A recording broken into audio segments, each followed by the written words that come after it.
Good morning, interweb. Welcome back to the Artifexian podcast. In this month's episode, sky monsters are confirmed in Ycairn. Potential biology pros incoming. Do it, Bill. You know you want to. Speaking of Ycairn, we get a memo on urban conflict this month. I give a quick Abhéskii update, pronouns, polypersonal agreement, and reflexive verbs. Bill went to Germany, I went to Peru, and some Belizean money made it into the bank of Artifexia. All that, plus lots more, in this month's episode.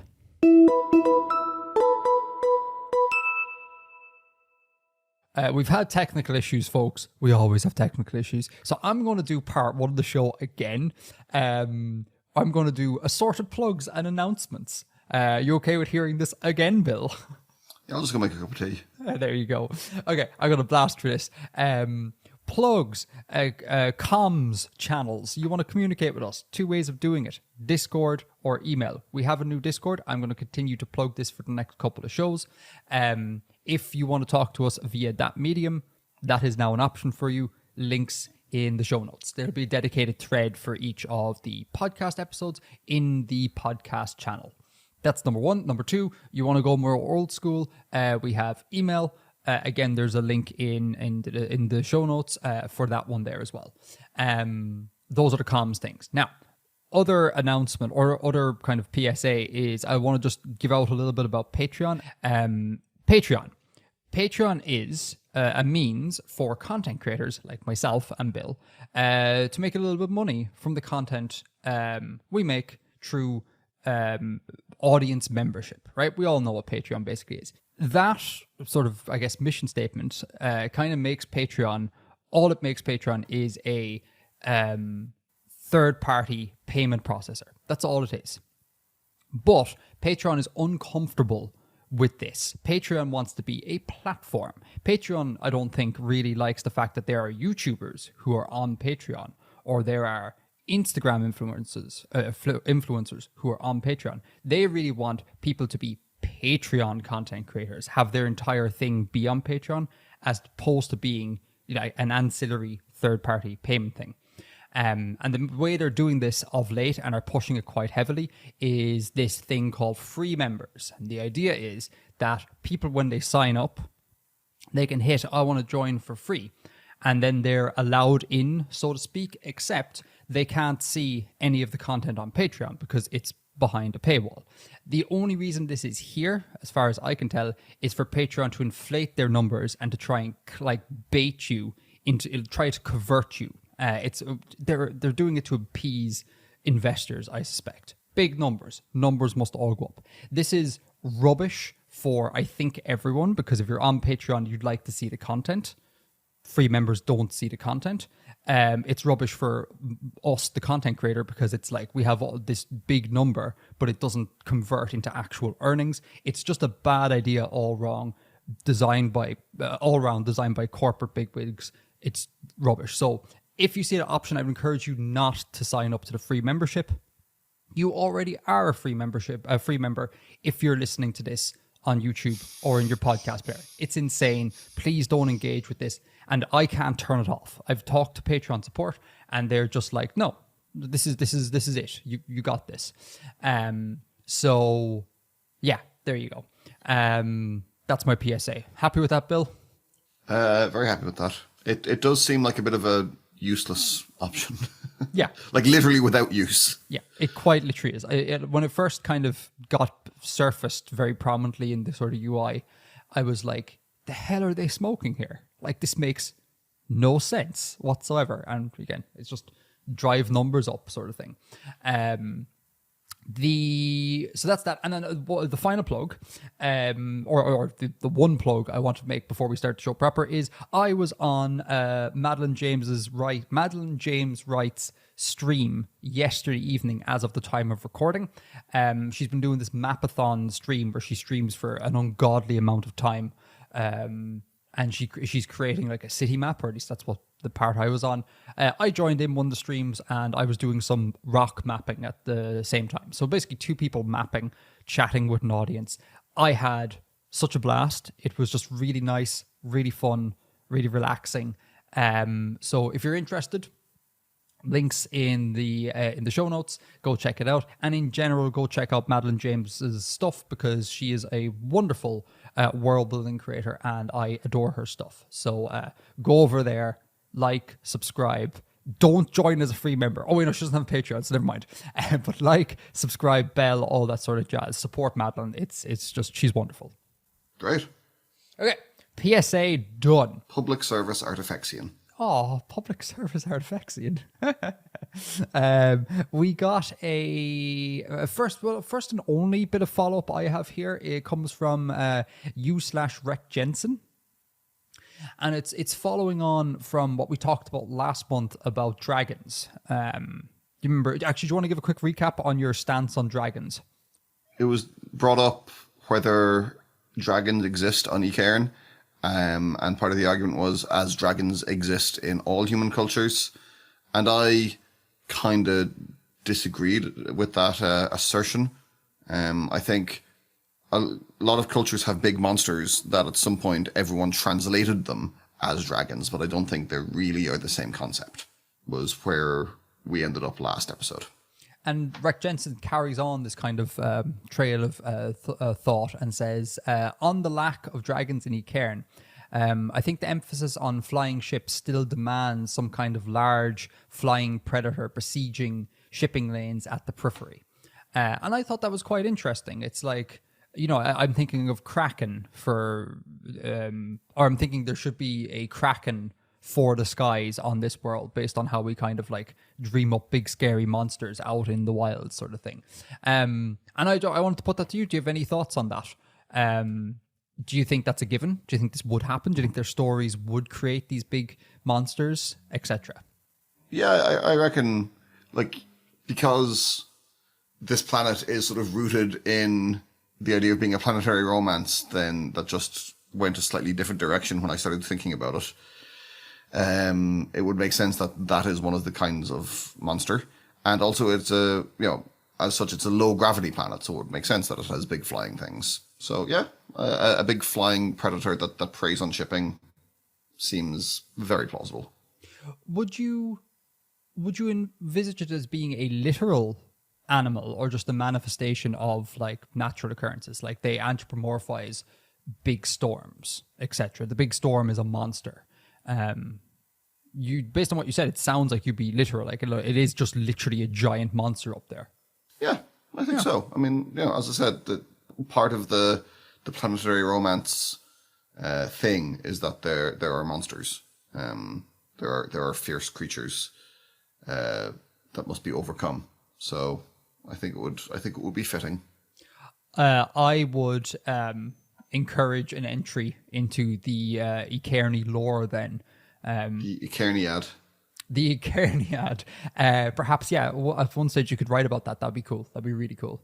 Because we haven't had biology in a while. Like we had our Urzelk, the bear with antlers. We had sky jellyfish like years ago, and that was only a very peripheral thing. It'd be really nice to center another organism in a bit of writing in the future. There's the Arvix as well. Yeah, the Arvix. Yeah. Forgot about the Arvix. But yeah, point still holds. It'd be great to see another biology-centric entry. That would be kind of cool. Maybe we can get some sort of naturalist on a ship. He's out there to study the big giant monsters. That'd be kind of awesome to hear about. Okay, that's all for follow-up. Very short follow-up. Shall we crack into world building? Let's crack into world building.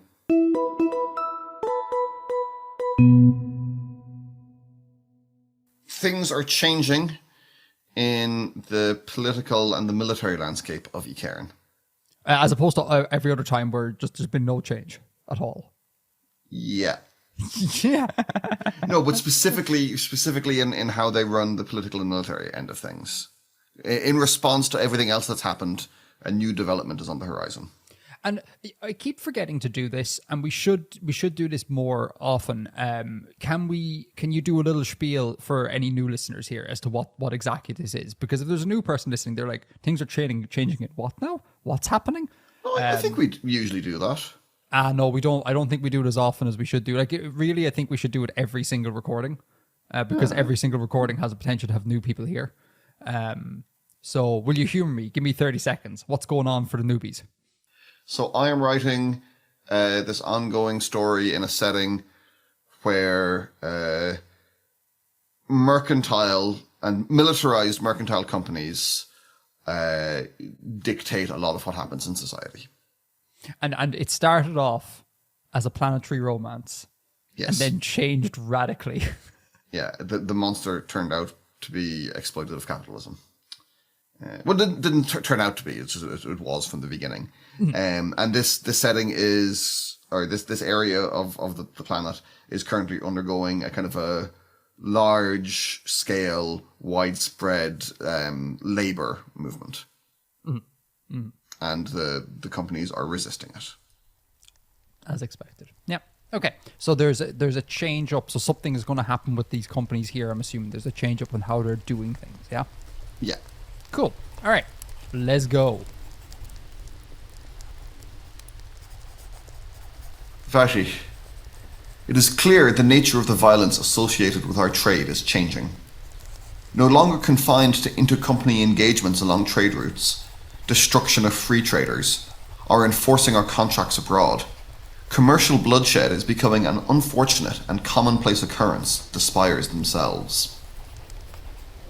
The events of recent years in Nearsphere, Otvev, and most particularly Lansk, have demonstrated indisputably that our capacity to project violent force domestically will be necessary for conducting future business and to weather the increasing storm of agitation. Though this will be in breach of long-standing customs and traditions, we can no longer rely on the authority of the civic governance to act in our interest. To this end, the Finance Board requests that the Military Commission draw up a proposal for how the company may develop new forces suited for domestic use.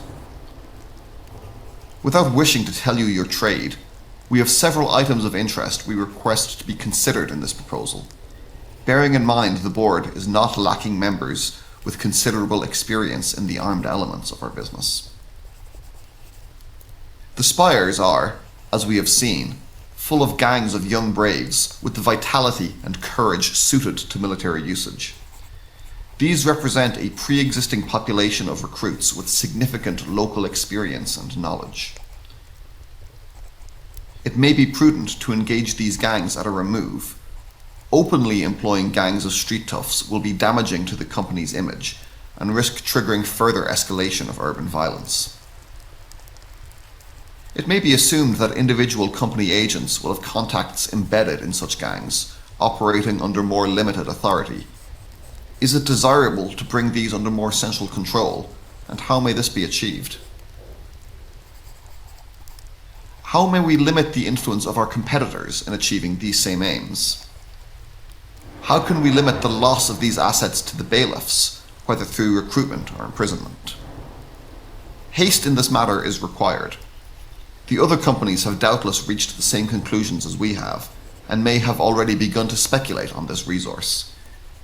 It is imperative we are first to gain the strategic benefits awaiting us here. Yours, Ycairn-iad, Finance Board Eastern Office Representative. Letter to Varish Te Atrim, Member of Military Commission.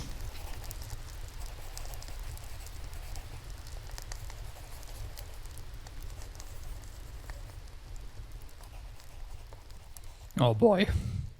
I don't want to talk about real life politics on air. But all I will say is that from my perspective, the world is slightly more of a depressing place right now.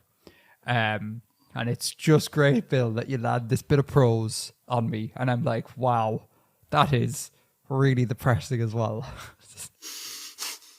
That's what I'm here for. It's just like, I just really want like sunshine and buttercups is what I want right now. And this is not the catharsis I was after, Bill. But it's great. It's good. Give us a little bit of something. In particular, talk about the people writing, the person writing and the person receiving these letters, who they are, etc. So Ycairn-iad, we've come across a couple times before.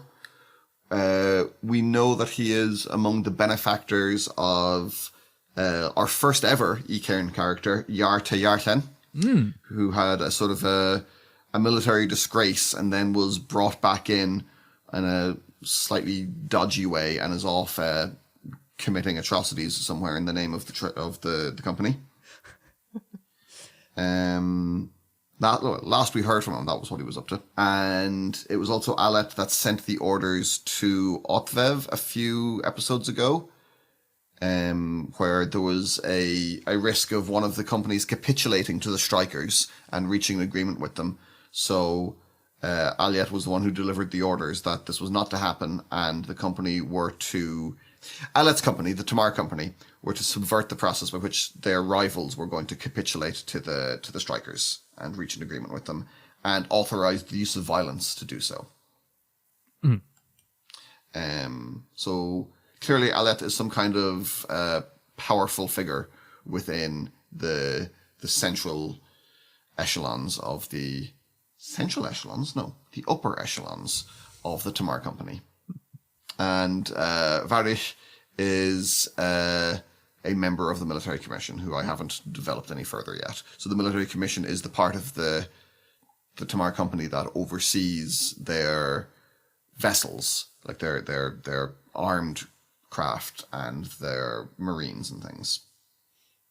Okay, so this letter is effectively a bigwig laying down some orders, or strongly suggesting some orders to a lower ranking sort of member. Not necessarily lower ranking, but this is central command, in a way, telling the military wing, this is what we want you to do. Sure. The events of recent years in Mirsfjord, Otvev, and Lansk. So those are all things that I've referred to before. Mirsfjord, there was a riot and like a labor riot, and some wealthy people were killed. Otvev was where this factory was going to give in to the strikers, and the Tamar company stepped in to prevent that happening.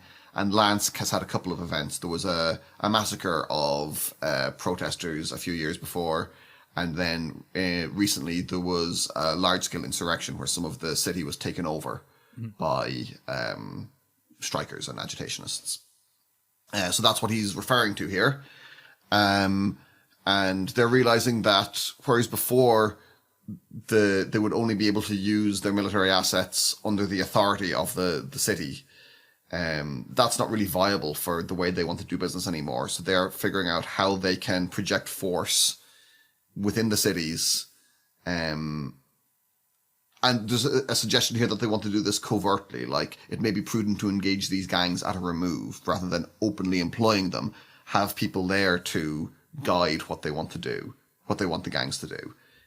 Can I jump in on the gangs thing real fast? I think this is the central point of the whole thing.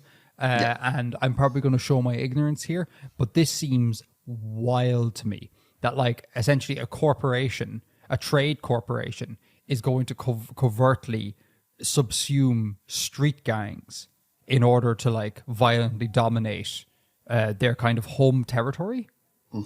Is there a precedence for this in real life? Does this happen in real life? This seems nuts. I can't think of any examples off the top of my head, but I would not be at all surprised to know that large companies were helping like money laundering for criminal enterprises, etc. Yeah. I mean, companies always have used violence to break strikes or to kill environmental activists, etc. This is just an escalation of what's already been happening in Ycairn.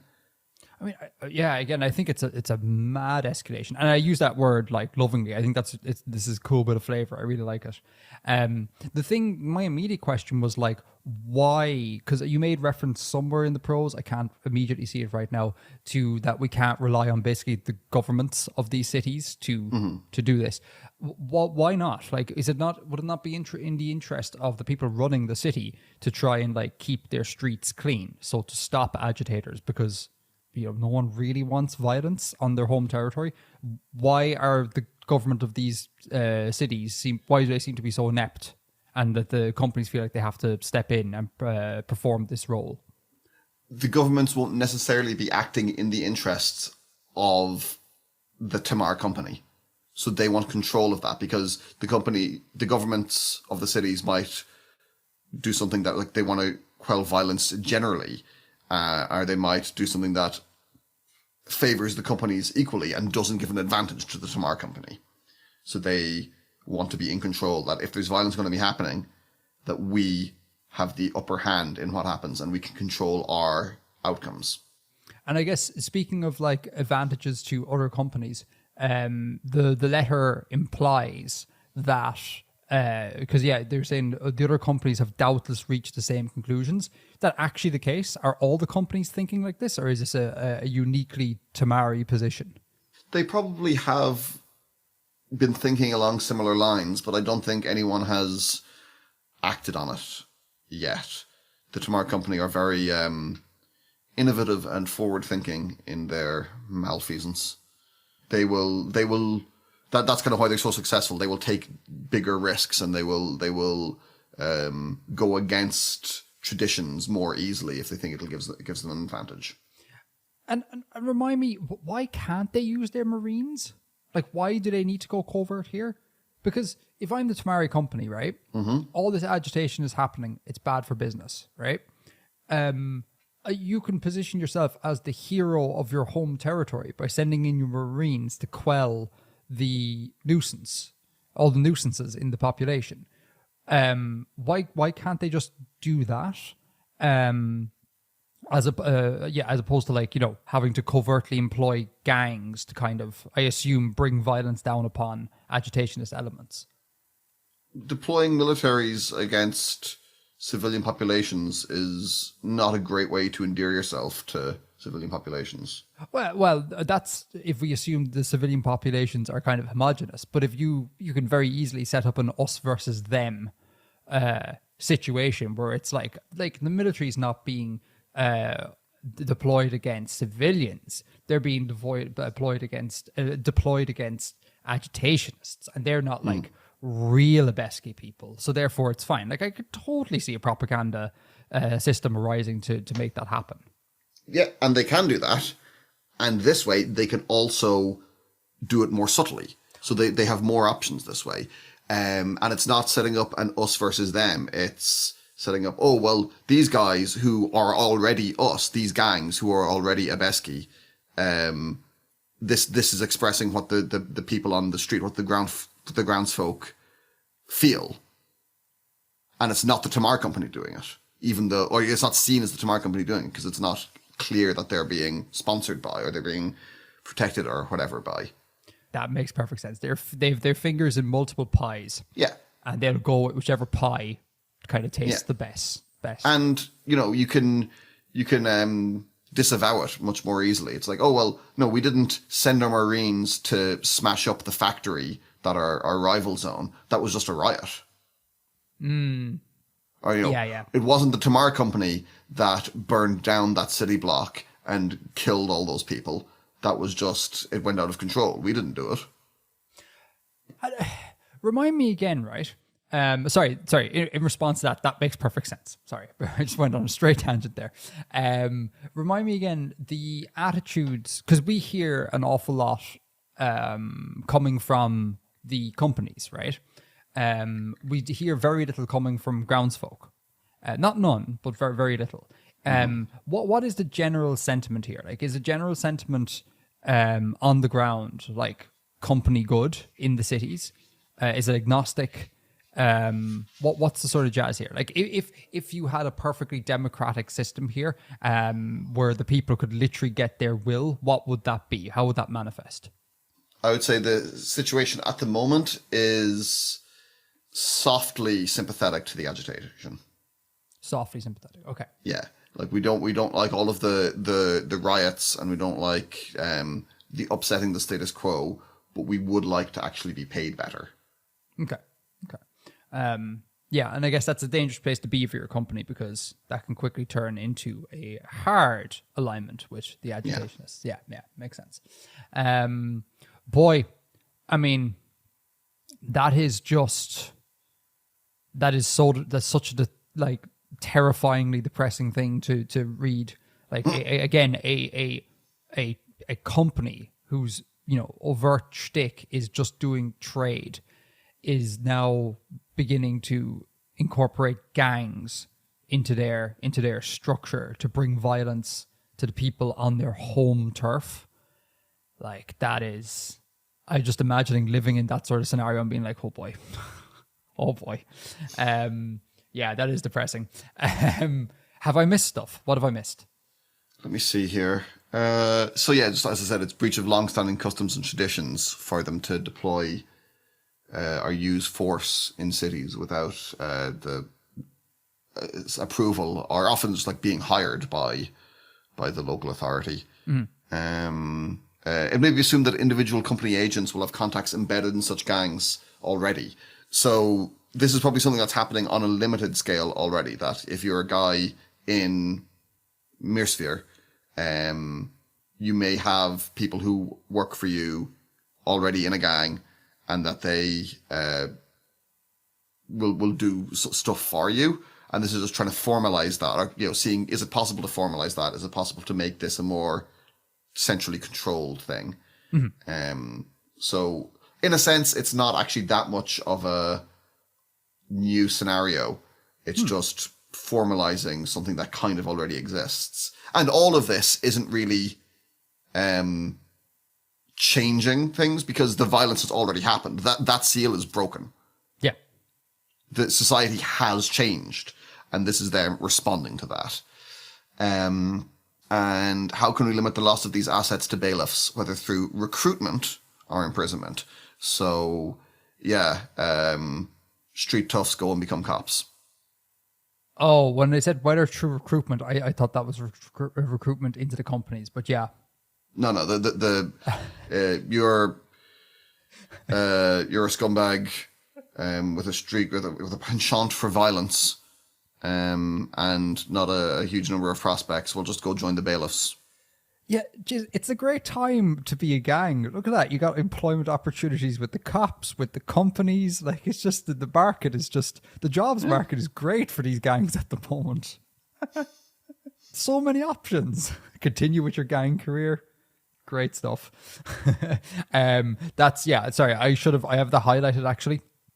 The bailiffs thing, I should have brought that up. That's another terrifying fork on this terrifying trident of just being like, yeah, the police, those who are meant to serve and protect the people, are being overrun by criminals. Willfully overrun by criminals. It's not so much that like they're being overrun by criminals and the bailiffs are being like subverted by criminal interests. It's just they're already kind of doing the same thing. They're just another gang with more sponsorship, with more legitimate or seemingly legitimate authority.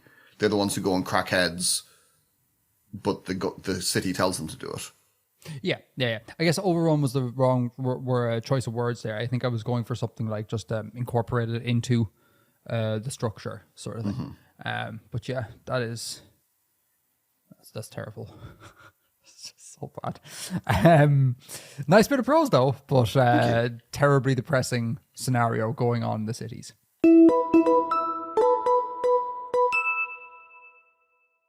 Right. If that's everything, I can talk a little bit about the Abhéskii language. Please do. Now, I'm going to say a little bit. I have little new stuff to talk about, but I do want to give kind of running updates as things are happening. Okay. So, for newbies, the Abhéskii people, we just heard about them in Bill's prose. I am kind of contributing to this setting by creating a language, the Abhéskii language, in tandem with Bill, for these people. So on a proper, I guess, episode, in this sort of middle section, Bill will do a little bit of world building first, and then I'll do a little bit of conlanging. Actually, that's not true. I won't actually conlang. I'll talk to Bill about what he likes, and I'll go off and do it on stream. Links in the links in the usual places. It's true Patreon, so you have to be a Patreon member, a paid Patreon member, not a free Patreon member, because that's not how the world should work.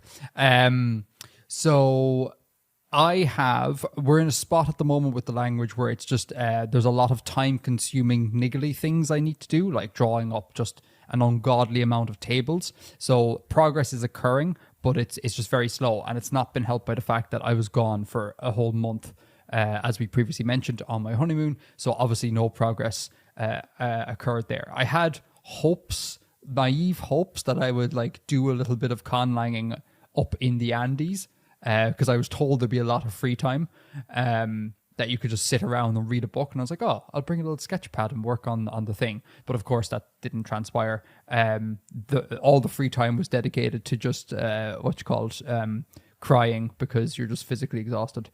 So no conlanging occurred. But the progress report is that at last we left it, I was working on pronouns. And Bill, if you want, Bill and listeners, links in the show notes, you can go down to starting at page 114. If you want to scroll down, and I can show you a quick little, give you a quick little perusal of what's been happening. I've been creating some pronoun forms. It's all messy. It's all extremely messy. Just anyone who's in the document right now, as of the time of this release, it's all rough. It hasn't been made nice. So just, you have to humor me a little bit. I've got a whole bunch of pronouns made, independent pronouns, so standalone words. So for example, the word for I is es. The word for you is e. The word for he or she, as in a human pronoun, is lo. So on. Ja, va, jiao, ursh, van, ye. All this sort of jazz. I'm pretty happy with how these came out. They will be formalized in a proper table going forward. I've also worked on, and if we scroll down to page, where's it gone? Okay, the bottom of page 116. I've also worked on how the person agreement will work on the verbs. So like in English, where if you have a third person subject, he, for example, and you have a verb, you got to put agreement on the verb. He walks, as opposed to he walk, right? Yeah. You got person agreement. So these pronouns that I had just talked about, these would smash onto your verb. They prefix onto the verb. And because we're doing polypersonal agreement, so the verb agrees with both the subject and the object, they kind of all collapse and fuse together. So there's a little table on 116, which will be formulated properly at some stage, but this is what that person marking is. So for example, if we were to give people a bit of a vibe check on this, if we were to take a dummy verb like say knock, let's just say that means eat, the verb to eat, knock. It doesn't, but we'll just go with it. And if you want to say like I eat it, for example, so I, first person, I eat it, third person, you would say zanok. So just that one word means I eat it, zanok. If you were to say like you eat it, per, again, this chart in 116, you would say vanok, etc., etc. So, and this is why it's been taking so long, because you come up with the pronoun forms, and then you go, oh crap, they need to smash onto verbs, and then you go, oh crap, you need to run all these pronouns through cases, to get your accusative pronouns, your genitive pronouns, all that sort of jazz. So that's what's been going on. So I have been doing things. I just don't have anything massively concrete to give, because it just takes a while. Thoughts? That's cool. I mean, you have been in a different hemisphere for most of the time since I last spoke to you. Can I interrogate you a bit about this table in 116? Talk to me more. Sorry, one second. To make things easier, it just occurs to me, because this doc is going to be ever changing. I'm just going to put these tables in the video. So cool. for posterity. So because if people in the future come to this, they're like, there is no page 116. So yeah, check your video. You'll be able to see the table Bill is referencing. Go for it. So we have the leftmost column is dep. Dep. What does the dep mean? That's a dependent person marker. So in the sense of it gets smashed onto the verb. It can only exist when the verb is there. you know, so it's dependent on the verb. It's not a standalone person marker like a pronoun like I, you, he, she, it in English. Okay. It's just basically think affix. It's a person affix. That's it. And grammatically, is that the subject or the object, or? So if you look at the table, the column, the first column, 1, 2, 3, that's first person, second person, and third person. That's subject, right? Okay. And then the row 1, 2, and 3 is object. So when you have an intersection between, say, if you highlight the za thing, yeah, exactly. This is this is so hard to do because I'm trying to think about the audio listeners. But if you have a first person subject and a third person object, the prefix you would use on the verb is za. Right. That goes to the example I was saying. If you want to say I see it, first person subject, I, third person object, it, you would say zanok, or zakits, or whatever. So that would be I eat it. So if it was I eat you, it would be Jinok. You got it, Bill. You got it. I eat myself. Oh, that isn't there. No, that isn't there. And I nearly made a big error there. I want to shout out Bib for directing me. But yeah, if you go down a little bit, there's reflexivity is below. There's a reflexive strategy. So I can do this pretty quick for audio listeners. Very, very simply, back in the day, there was a word that meant body, which as it currently stands, the protoform I want it to be but. And then that got slammed into the verb. So you'd say like I body see, like I see my body, if you will. Kind of reminiscent of Chinese, which does I nose see, to do a I see myself. Mm-hmm. So Bill's language won't have reflexive pronouns like in English, like myself, yourself, himself. You would express that by affixing something onto the verb. I self see, if you will. You self see, etc. Yeah. Right. Yeah. So under dependent, that's the 1, 2, 3 is the subject, and then under transitive, that's the object. Correct. Gotcha. Yeah. Okay. Cool. And then intransitive, obviously you don't have objects because intransitive verbs don't have objects. Like you don't go I walk you. Well, you can say that in English, but that there's a change of meaning. The verb walk changes meaning there. You walk. You don't walk something else. You know. It doesn't require an object. And when I get my stuff together, like when this is all formalized properly, there will be ample example sentences to explain all these tables. So don't worry about it. I'm just giving you a progress update. Oh my God, it's suddenly realized talking about conlanging on air is so difficult because it's like inherently written medium. So you're just kind of like, look at this word. And then you're like, no one can see the word. Damn it. Until it's fully formed, it's hard to explain. Yeah, it is very hard to explain. I'm envious of the likes of Conlangery, links in the show notes, who just did wonderful explainy conlang videos where they would talk through all this grammatical stuff, but they would do it. They just were able to do it in such a way that it was just very natural in pure audio form.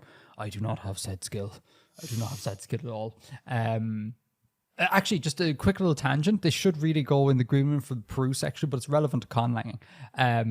I let slip that what I do in Peru with the group of hikers we were with. I was like, I'm a YouTuber and I build worlds and I make languages, etc. And you get the usual sort of like, what the hell is this job sort of thing. But the mad thing was that people were so drawn to the language stuff, which I guess, I don't know, maybe just the people in my personal life who aren't conlangers think conlang is just incredibly boring because they're just like, you just make tables all day long. Like, what are you talking about? It's just random letters on a page. Like, how is that in any way interesting? Like, show me something visually interesting, Can you speak your language? No, I can't. Well, then what's the point? That sort of thing. But man, most of these hikers that I talked with, they were so interested in it. And one person was like pressing me to talk more and more about it. And I'm like, I can't really, because it's almost the equivalent of like, being a software engineer is an incredibly interesting job. But when you ask someone if someone goes, tell me how you do it, you go like, I write code. Like, do you want me to just talk through code that I write? Do you know, like, there's no way of kind of communicating it to a layperson. Do you know what I mean? Like, I first consider my phonemes. then after having done that, I think about nouns, and then I take an old word and I smash that word onto a noun to make a suffix, and it's just like, it's so inherently boring to talk about, and it just didn't match the sort of level of enthusiasm I was getting from people when they heard I make languages. It's very awkward. It's a very awkward conversation to try and have. I think it's interesting, Edgar. No, totally. No, it is. But I guess that whole ramble, which is an incoherent way of saying it's hard to get across that interest in a conversation without being able to like write stuff. Do you know what I mean? Like, it's just, again, it's like the coding example. It's like coding is extremely interesting, but it's like, it's extremely boring to go like, int equals 2, semicolon, to like talk through the actual like nuts and bolts of what you're doing. Do you know? Crazy stuff. Anyway, so that's what we're doing. At some stage, I'll come to you with a finalized set of charts with nice examples, and I'll let the listeners know if they want to go ahead and read it, etc., etc. Yeah, that's me. Green room.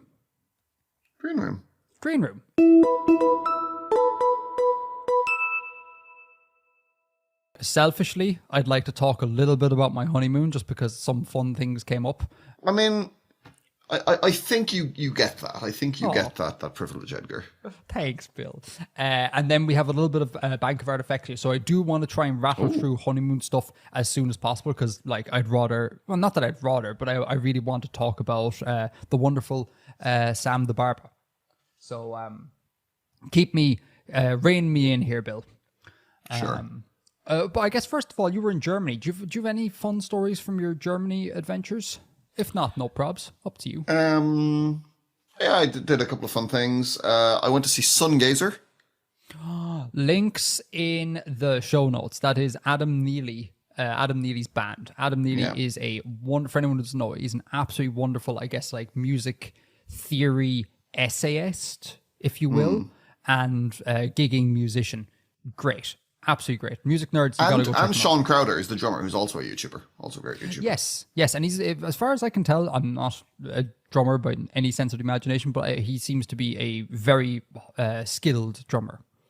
Yeah, does very mind-bending-y kind of stuff. Yeah. How was Sungazer? Was it good? It was really good. Really, really good, yeah. Did some fun things with the rhythm, like this won't necessarily make sense to non-musicians, but like the third or fourth song got the audience to count a quintuplet groove over part of the bar very easily, just by like doing it out loud and getting everyone to count back, and it was perfect. Man, you can really tell that at a Sungazer gig, every single one of the people there are musicians. Much like at a Jake Collier gig, they're all musicians. I don't know. They are. That. They are, Bill. Totally. No one goes, oh no, there's no way a lay person would go to a Sungazer gig. Come on, that's so niche. So niche. I don't know. I mean, like, you can enjoy jazz fusion without being a musician. I think you need to have been a musician to have discovered Sungazer, for example. Or I'd say the majority, but I wouldn't say it's all. Okay, fair enough. I don't want to be an absolutionist about it. Only a sit deals in absolutes. Let's say out of 100 people there, 99.5 of them are musicians. 80. I genuinely think that's really low. But I think they, if you were, audiences are famous for not being able to clap correctly and messing things up. I think if you don't have a critical mass of musicians in the audience and you ask them to do a complicated thing, it would fall apart very, very quickly. Do you remember the time? Oh God, I love the way I was like, we should do this really quickly, and I'm already off on tangents. Do you remember the time in college we were in choir practice one day, and myself and yourself were in the bass section? Yeah. Yeah, and then for whatever reason, none of the actual singers were there that day. Like the ones that like support the whole bass section. The people doing singing degrees. The people doing singing degrees were just all not there for some reason. And I think it was myself, yourself, and like one or two other composers or something. and it was just nothing. And the whole bass section fell apart. Like, we were shit. And I remember at one stage, I had to go to the bathroom, and I think you were like, don't leave us. Like, we need all of our numbers here. So I think the same thing applies to crowds. If you lose a critical mass, the crowd just can't engage with complex musical ideas in the way that Sungazer or Jacob Collier and all that make you do. Is my firm belief. I will die on this. It's part of my political ideology. Yeah, I think you're right about that, but it wasn't presented as a complex musical idea. It was a sonic event where he counted 1, 2, 1, 2, 3, 4, 5, 1, 2, 1, 2, 3, or 4, 5, and then everyone just did it back and did it right. So it wasn't presented as, you have to think about dividing these two into five. No, it was just, here's what it sounds like, do that. Yeah, again, I would counter with, a musician can be like, here, audience, here's a 4/4 beat, clap it, and then they all just fail miserably at that as well. And also, I appreciate you said it's not presented as a complex thing, but I mean, a quintuple groove type thing is just inherently a complex concept, It may have been presented very non-complex, but it's still complex. But in any case, sorry, I'm diverting us. Sungazer good, yes? Yes. You would recommend? Yes, I would recommend. It was a lot of fun, and Adam was kind of acting as the front man, and he has fun crowd banter, knows his audience. He came out, and I think one of the first things he said was, "I see a lot of nerds in the audience." You see what I mean? And I went to a Weihnachtsmarkt. Oh, cute. Well, it ended up being like really kind of like cheesy. It was just a fun fair that had a couple of stalls that sold Pokemon hats. And it was like the first day it was open. It was on the 1st of November, so it was obviously very early to be doing Christmas market stuff. Yes, yeah. For non-Germanophones. But I wanted to go because I wanted to get some mulled wine and a sausage, and buy them from a stall.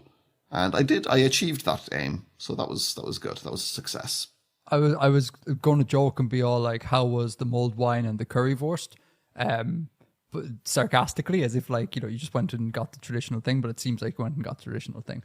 Didn't get a currywurst. Didn't get a I missed out. Currywurst is amazing. That bloody sauce, that curry sauce that they use is so good. They sometimes have it on sale in Lidl over here, and it's just chef's kiss. Absolutely. I got a currywurst the following day, and I'm not mad on currywurst. It's okay. Oh no, I think currywurst is I think it's a nostalgic thing because the smell of it transports me back to the brief amount of time I spent living with my grandmother in Germany when I was like 13. I spent one summer over there, and it was the first summer I was kind of given a kind of extreme freedom because I had like literally no parents around. Like my grandmother was like 80 something. It was just like, I'm gone, bye-bye. You can't stop me. And I was just like roaming around my area, kind of, just enjoying life. And that smell of currywurst kind of brings me back. Very nostalgic for me. Cool. We enjoyed our Germany trip. Yes. Yes. Good. Very good. Very good. Peru real fast. Yeah.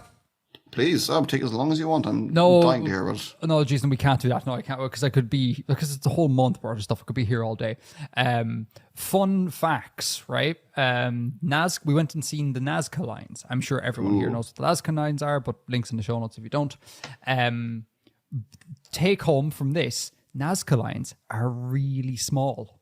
Had not anticipated how tiny they are as seen from the air, because all the pictures on the internet, they don't include a banana for scale, right? So you just assume that the whole thing, like that, a picture of like the spider or the monkey or whatever, are these giant structures. Like they're big, like they're, several tens of meters across and high and wide.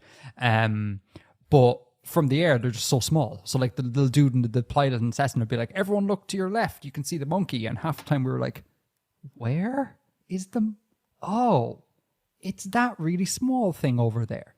It was mad.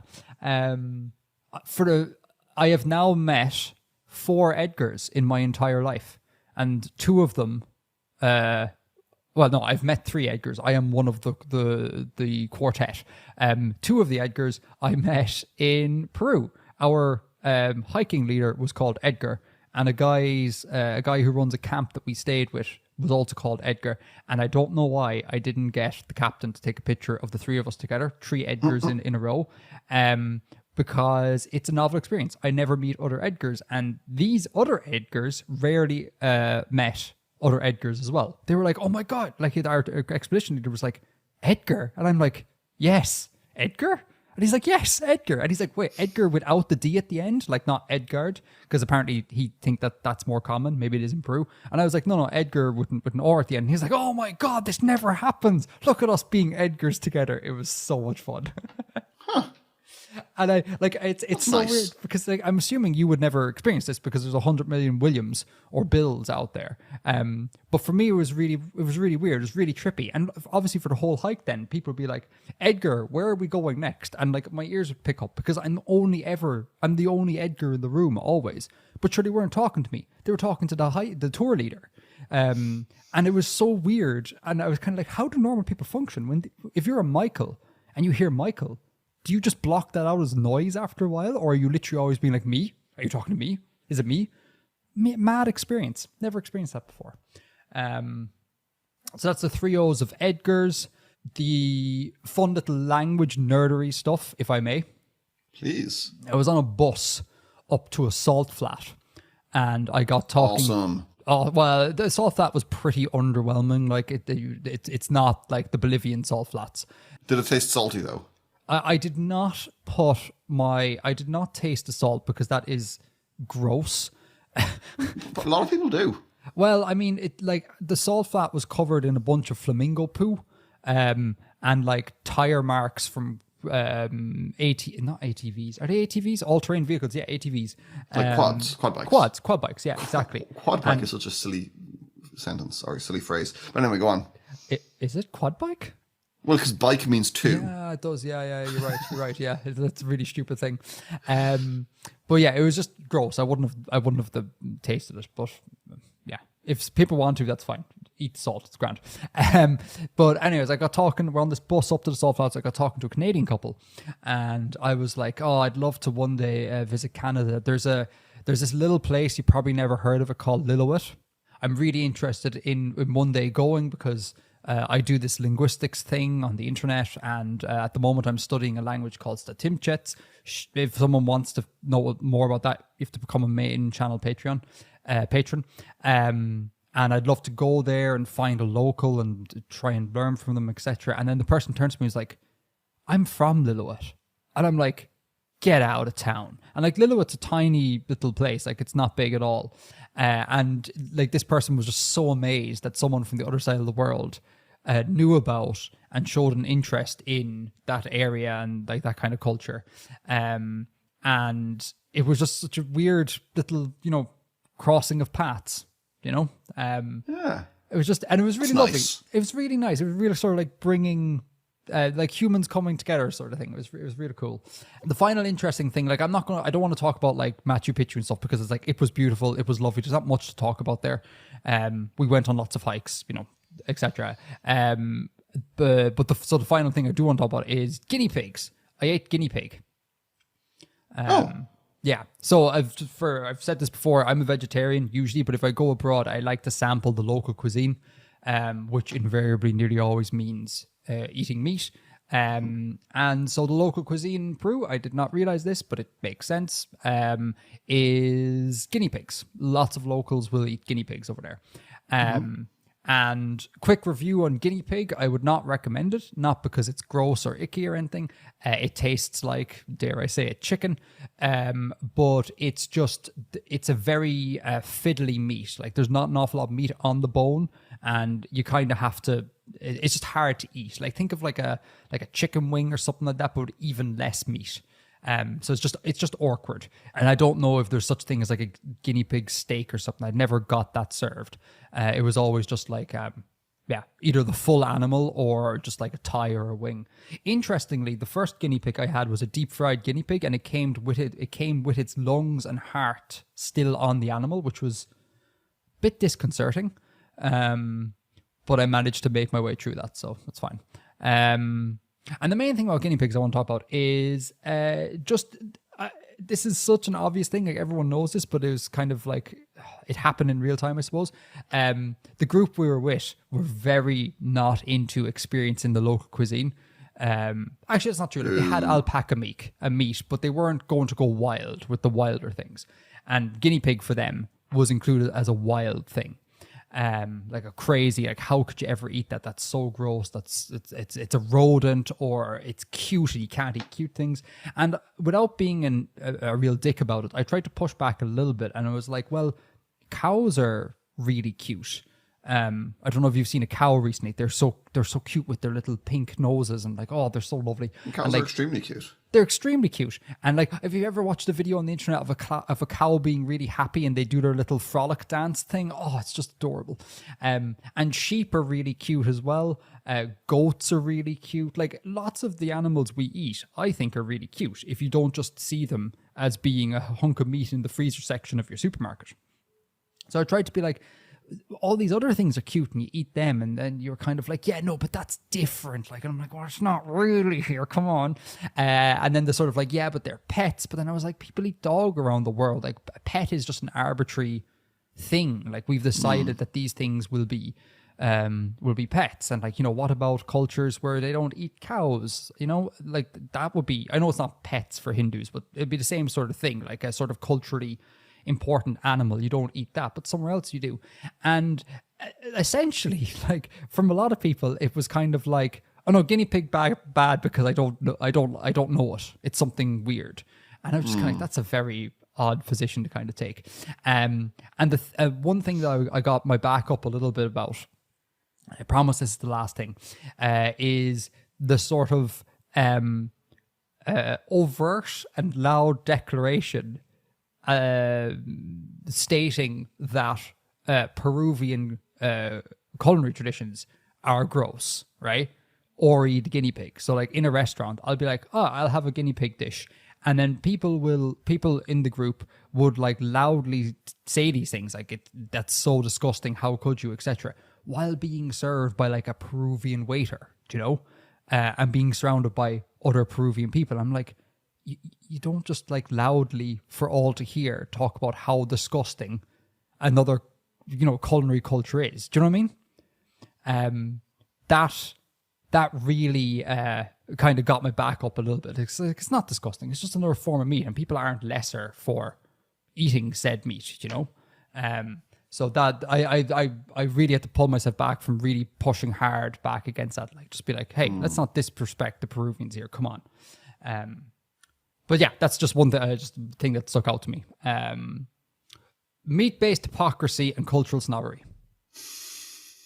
That's Peru. I had a great time.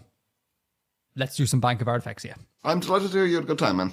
Oh, thanks, pal. To be honest with you, like, I really needed a bit of a long getaway after, what is it now? 4 years of kind of being sort of under house arrest, but caring for my ailing father.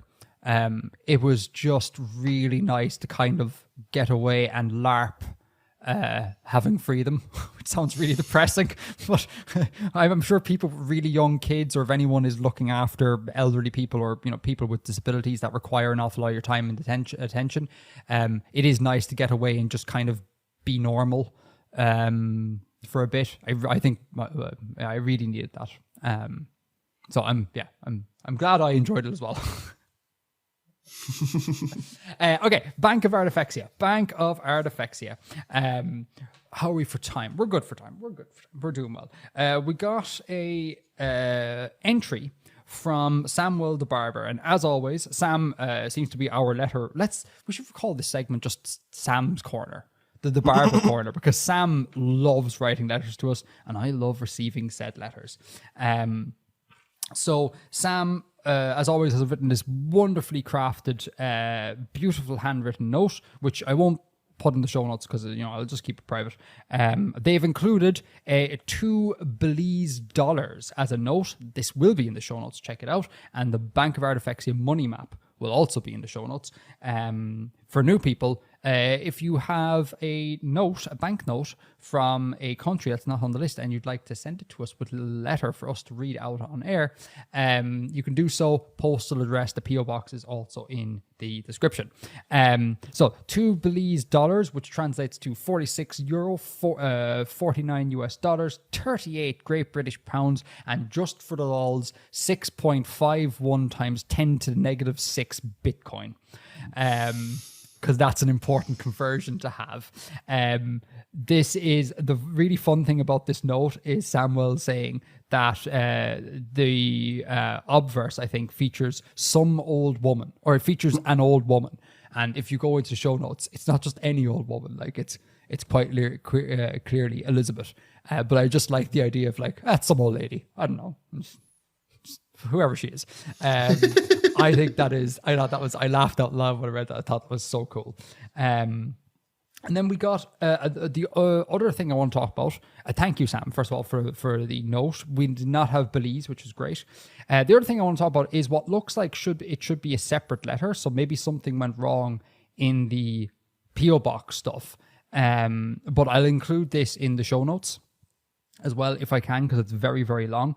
But this is essentially Sam has drawn Artifexia towers, right? I would encourage everyone to go check this out because it's full of tiny little Easter eggs everywhere. So, for example, like at the top layer, we have a nice little rooftop garden. Links in the show notes again. Then below that, we have the screening room, where, because we do film reviews every so often, and like there's a projector showing Avatar 3 Fire or Ash on it, because I will force Bill to go watch said Avatar movie. Bill has his own little study there where I think he's got like a little map thing he's drawing out. There's a Bill Polian, very old meme, absolutely love it, hanging on the wall. The green room is included. There's the recording studio, my recording studio, and in it there's the old Artifexian alien. There's the way I had some of the merch on the wall, my logo on the desktop, and there's so much of it. There's an entry hall here, and the entry hall has the Artifexi coat of arms, the Artifexian podcast flag, and what I assume is the Ireland flag.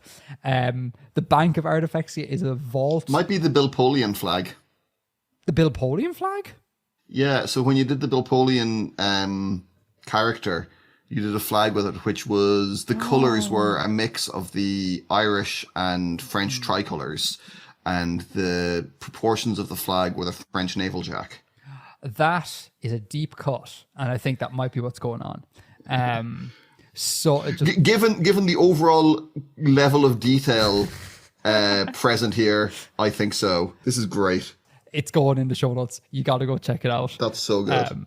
The only thing I would add, and maybe I'm just being blind about it, is I feel that in the kitchen layer of the tower, I see that there's tea. Very good. I guess I would have liked to have seen some sort of jar labeled with licorice. Now I know it's hard to draw it at this scale, but even if there was a jar with LQ on it, we'd all know what's going on. Because the licorice is a staple in this house, so it will be there as well. That stays in your study. It's not allowed in the... Okay, remind me again, are you a licorice person? Do you eat licorice? I do not. You do not. Do you hate it, or you don't care? You're agnostic? Strongly dislike it. Strongly dislike. So all those years I've spent talking about licorice on this show, you really enjoyed them. Just seething and boiling in my own rage. How are you with stuff like star anise, or I guess fennel to a lesser extent, like licorice adjacent flavors? Don't particularly like star anise. Don't particularly like fennel. What have I had that's kind of aniseedy that I like? There's I think it's a Czech soft drink called Kafola, which is like it's a cola, but there's a little bit of kind of licoricey aniseedy flavor to it, which is quite nice. Well, that's about all. Fun fact about soft drinks. To go back to Peru for a second. Sorry. Altitude sickness tablets, Diamox, that you take to fend off altitude sickness. They have the really bizarre side effects of making your extremities tingle, so your fingers and toes tingle, and also completely neutralizing fizz. which is so weird. So you crack open a fresh bottle of like Coke and you drink it and it tastes completely flat, but you're like gassy and burping because it is fizzy. So weird. Such a weird sensation. What? Yeah. I don't know why. I asked the doctor, I was like, why is this happening? She's like, just one of those things. It's just one of those mad side effects of this medication. A medication that's designed to make you breathe, I think, more to increase oxygen intake, makes Coke and all fizzy drinks lose all fizz. That's bizarre. Okay. Can I ask you about Peru? Oh, okay. We're okay. Let's go. How high did you get? What altitude did you get to? The highest one was 5,000 meters. Wow. Yeah. So that is a small hill, some might say, off Everest Base Camp. Everest Base Camp lies at about 5.5. And we got amazing. We got up to 5, yeah. Because when the highest we got, I think, was about 3.5. Oh wow. And that was like one hike, like it was like 8 hours up and back, and it wasn't like sustained there. And it was like the altitude or like the lack of oxygen is bizarre. It's a really bizarre sensation. Really? Yeah, I thought so. Because I didn't feel it at all really until getting back down to sea level and the air felt a bit soupy. Really? Yeah, but up there I was kind of like, I'm told that the air is thinner here, but I don't really get it. And I guess I wasn't running or something. Maybe if I was running, I would have felt it more. But and I also didn't suffer any negative effects due to altitude as well. So it was a real non-thing for me. Maybe you're just you probably are just way fitter than I am. Well, I'd like to think I am, Probably. but really I'm not though. Like I lead an entirely sedentary lifestyle. Do you remember that time I rang you up, or what did I say? I think it was before one of these recordings. I was like, I did like 400 steps. Like, and that's extreme and rare, but like that does happen in my life. Like there are many days where I'll only get like 3,000-4,000 in, like half of what you're actually meant to get in. I'm not as healthy as I used to, as I once was. Yeah, but so when we went to Confluencia, which is one of the camps, it's like the lowest camp on Aconcagua in Argentina.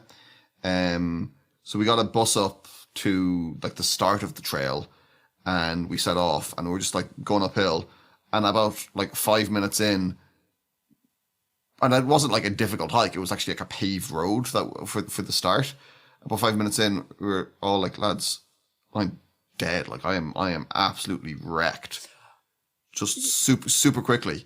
And like the other two guys had been doing loads of hikes recently. They'd spent a month hiking already, but all three of us were absolutely shot. And I remember that day as being really overcast, and it wasn't. You were seeing things. You were hallucinating. I think so. I think I just like whatever was going on in my brain. I was like, oh yeah, it's a really grey day. And I looked back at photos and it was like blisteringly bright. Wow. I mean, possibly might I suggest that you maybe went a bit like hell for leather, and therefore felt the effects, because like myself, like with our group or whatever, there was a conscious effort to just walk as slowly as humanly possible, and like disgustingly slowly. Like, you know, we might do something like a kilometer every half an hour, which is insane. Like that sort of pace is, there's no, like, even if I was to walk slowly here, I would never walk that slowly. So maybe you just went a bit hard at it. Possibly. Yeah. Because I think if I were to walk normally up there, I would have died. Yeah, well, there we go, I guess. Yeah, so like it's a management thing. You need to manage it, basically. So yeah. Anything else? Should we wrap it up? Let's wrap it up. Folks, thank you for watching. Thank you for listening. Thank you for supporting us on Patreon. Please use Patreon the way it was intended, not the way the corporate bigwigs seem to think it should work. It's so stupid. Chat, hello. Thanks for being here. Yeah, that's us. So until next time, Edgar out.